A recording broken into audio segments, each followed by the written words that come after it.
Everybody, it's Ron Capps. Listen, season 1 of the Ron Capps Experience. Thank you for everybody watching and enjoying it. We're going to start season 2.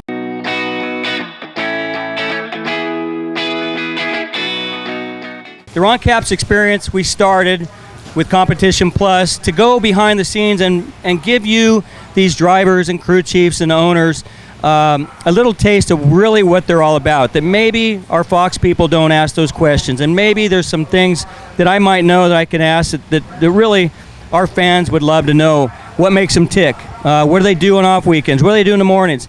Behind the scenes kinds of stuff. So with that being said, let's go to Ron Capps Experience Season number 2. Hope you enjoy. And I figure a great way to start Season 2 is to sit down with Steve Torrence. A lot of good questions I have. And we started this getting to know people behind the scenes that maybe the Fox people don't ask. Maybe some of the interviewers that call you don't ask. And get to know you a little bit more, right? Good or bad? Exactly. This is probably going to be good, maybe a little bad, but we're going to put you on the spot on a couple of things. But mainly just kind of hang out and just get to know you a little more. So I want to start, you're a new dad. I've been there, got a couple of them. They're a little older now. But I know Charlie and Natalie. I just saw a post you put up where you're getting your gun cleaned and ready. Yeah. And how old is she now? She's 4 months old, just turned 4 months old on the 7th. So, man, time's flying quick. Yeah, it is going to fly. John Forrest told me years ago, and I didn't believe him in the beginning, and he regrets every minute of not being around except for the championship trophies he has. But he said, Caps, enjoy those kids. And I did, and I tried, but I still feel like I didn't. And I can pass that on to you, but you're going to go through the same thing, obviously, because you have to be what you got to be out here, and you got to stay focused. And if you take a step back, right, it feels like you lose a step. So how is it so far?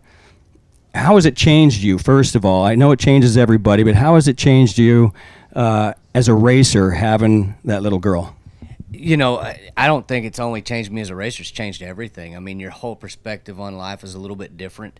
I'm very fortunate enough that Nat and Charlie get to come to the races with us every week. So to have them here and just not have to worry about she's at home taking care of her by herself and what's going on or what am I missing. So that's taken some of that worry away, but still being here, you race for a different purpose, because now, I mean, I some of the dumb stuff I've done in the past, you're like, I don't want my little girl to see that now. And I mean, unfortunately there's YouTube, so she'll see it, but I don't think it takes any of the drive out of you, but it maybe mellows you just a little bit.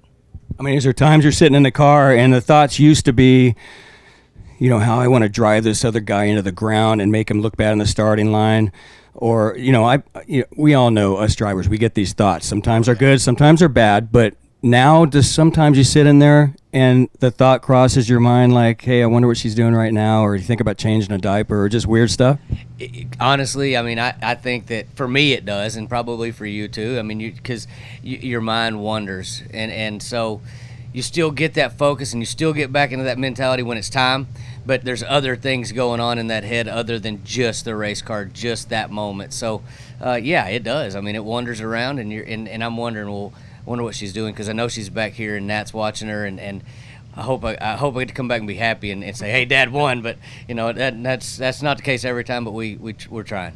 Now, the pictures with the Wally getting on the plane and going home, did the Wally scare her in the beginning? Because they were about the same size, right?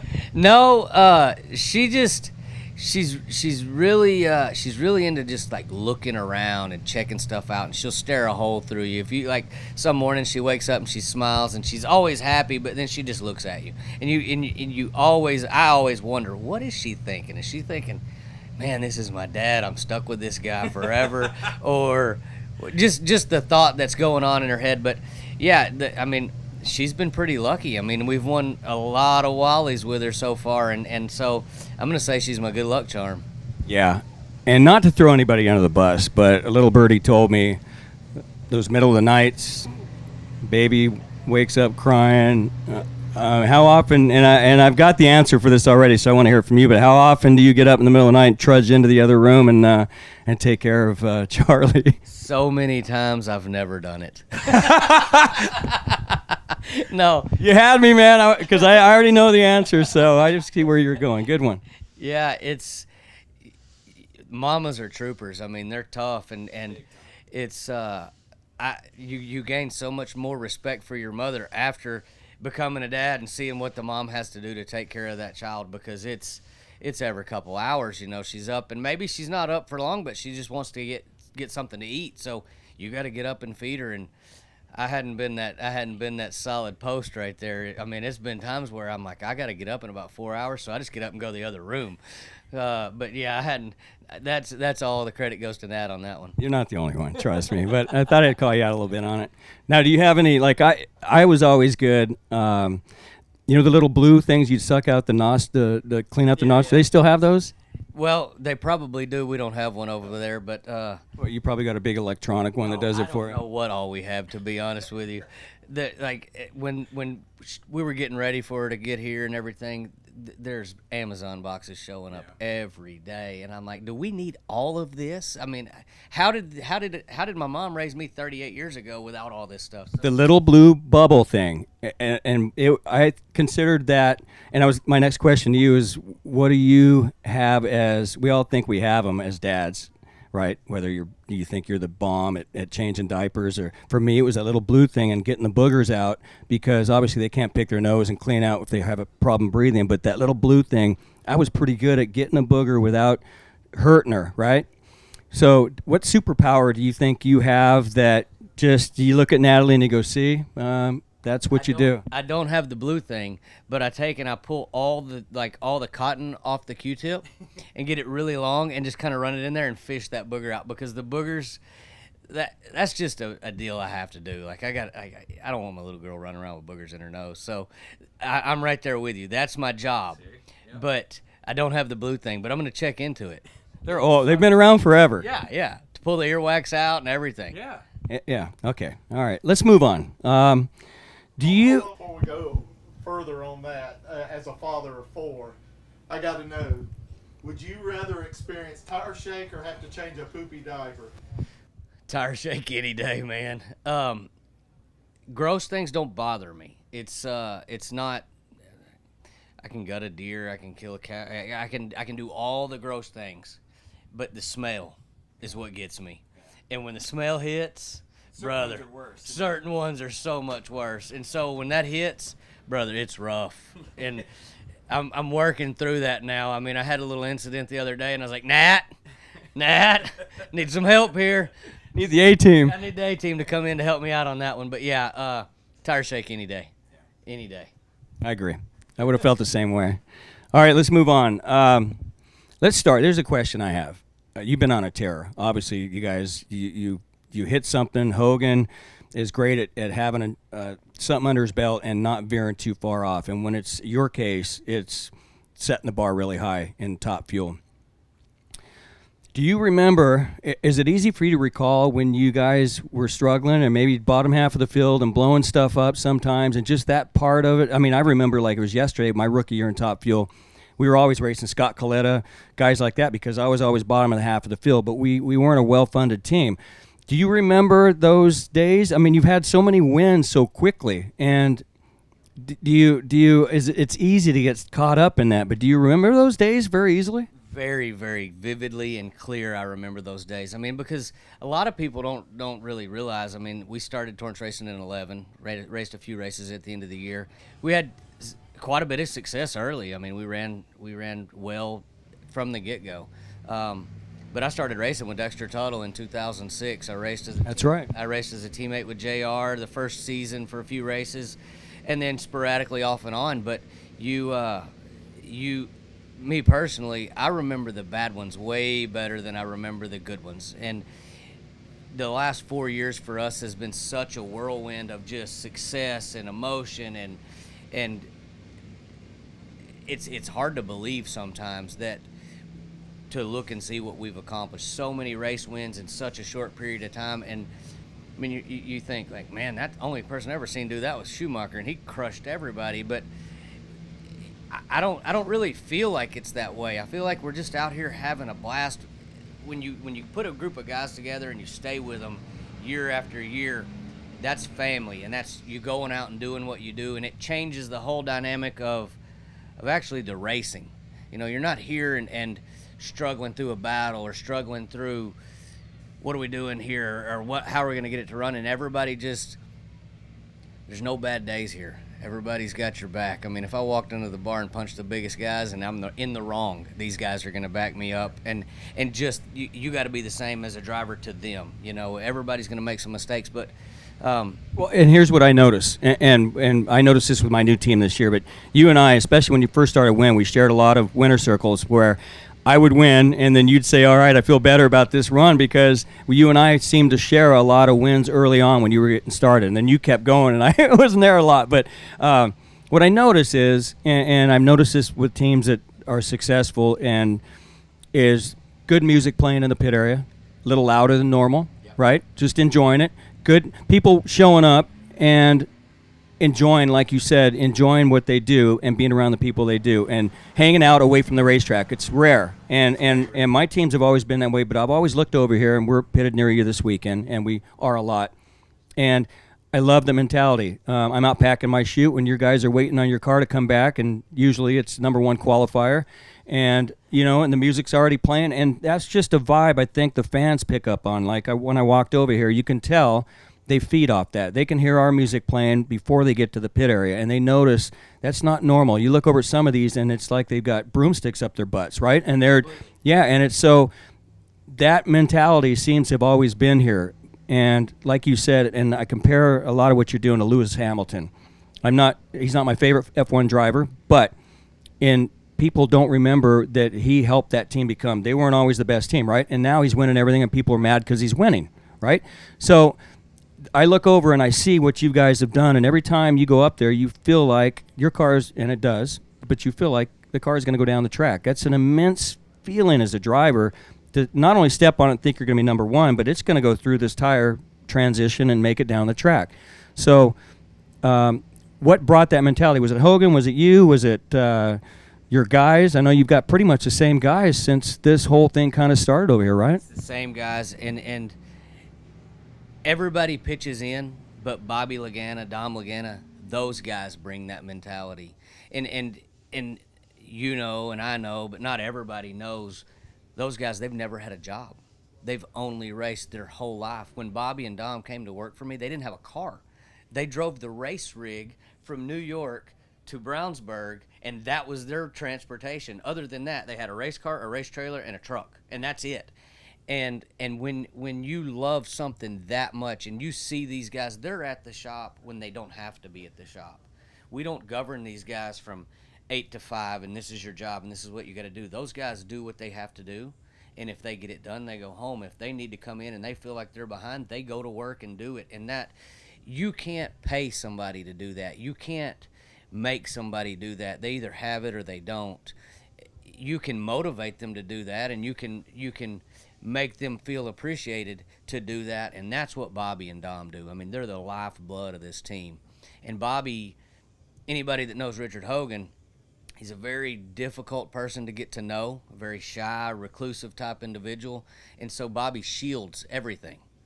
Bobby's the guy that takes all the burden on and leaves Richard in the lounge and lets him just sit in there and stew.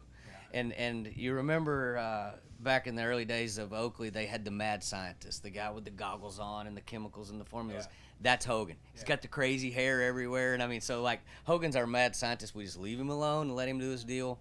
And for people at home, Hogan, I'd known him from back when I drove for John Mitchell. He lives out in the middle of nowhere in Montana. So every time he flies home, it's up into the hills of Montana. And he's a unique, fun guy that I wish. You know what? We may have to do a Hogan interview in the future. That would be fun to get. No, we'll drag it out. A couple beers, we'll be all right. Yeah.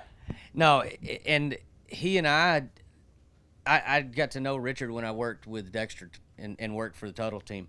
Or drove for the Total Team, and he and I became friends, and he was my number one choice when we started this race team. I said, Hogan, my family and I, we're going to go racing, and I want you to tune the thing. And he's like, Stevie, I don't know. And 6 months later, with the credit card, the whole one side was swiped off, and checkbook was empty, and Hogan's got every toy he wants, and we go racing. And you know, one time I had to. wasn't my choice. My dad made me fire Hogan for a stint of races, and we call that when Hogan went on vacation. So he was away from a phone. he was away from the phone for a while. But he's been with us since day one, Gary Pritchett, and he's the original gangster. He's the guy that came over first, and Bob and Dom and every one of these guys came over sometime between 12 and 13, and that's who's been here ever since. So And there is some guys here that fly in, which is on Billy's team. There are some guys that fly in, yeah. Billy's guys, some of them fly in, some of them work on some other cars when he's not running. But these guys, they're as solid as they come. I mean, and you know, you and I have won a lot of races together, and going back to that, confidence breeds success. And for a crew chief, if they're confident in their car, they're going to go up there and make those adjustments and make those calls that maybe push the envelope a little bit, but it wins races. And when you're in the car and you know that car is going to go, it's going to go A to B. And Tobe and Hogan both are pretty salty when the tracks are not the best. And so that breeds that confidence in you as well, because you're like, I know old Tobe's got this thing, so I just got to do my job and go down through there. And that's been the saving grace for me a lot, is being able to lean on that car and just say, I know this thing's got it. Just go do your job and relax. Because you can't go up there and think, I got to be 040 on the tree and hole shot this cat to have the only chance in heck to win. You know, I mean, there's times when you do that, but you don't want to do that every lap. No, I can't. It baffles me how Wilkerson can pull off being a tuner, and like what Dell did, that kind of thing.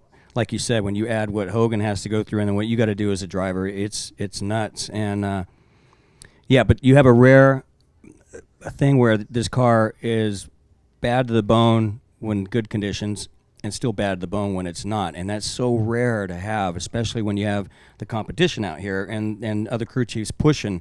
It just seems like Hogan doesn't even know they're out here sometimes. Like he just goes up there and he thinks it's a match race. And so we've got a little motto that we kind of started this year, especially, is blinders. What is blinders? Put everything to the side and look at what our job is. And Hogan's the best at it. I mean, you'll see him up there and he'll go in back and forth in the box 10 times before we ever start the car. And then I really get the biggest kick is when I'm going up to stage and he gets in front of me and he flips open the door and he's turning the knobs, and I'm like, I don't know what we're fixing to do here. It's go or blow. But Natalie, hold on. Natalie, come over here for a second.